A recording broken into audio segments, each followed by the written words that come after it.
আজ ব্যাঙ্গালোরে ভীষণই বৃষ্টি হচ্ছিল অ্যান্ড আমি নাচ করতে করতে হতে কলকাতা সিটিতে পৌঁছে গেছিলাম।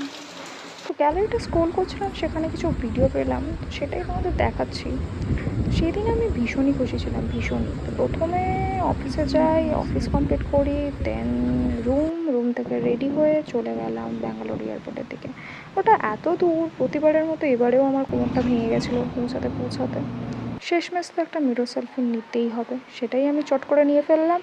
নেওয়ার পরে ভুড়িভোজ করার পরে আমি এত বোর হচ্ছিলাম কী যে বলবো, কারণ আমি একা একা যাচ্ছিলাম।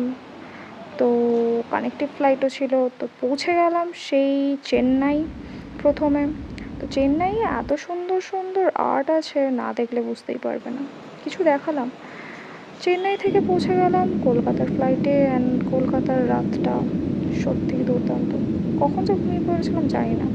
শেষমেশ নেমে পড়লাম কলকাতা এয়ারপোর্ট, সেখান থেকে ক্যাব থেকে বাড়ি। তারপরে ঘুম দিয়ে সকাল সকাল ছাদে চলে যাই। সেই পুরনো স্মৃতি, সেই পুরনো গন্ধ।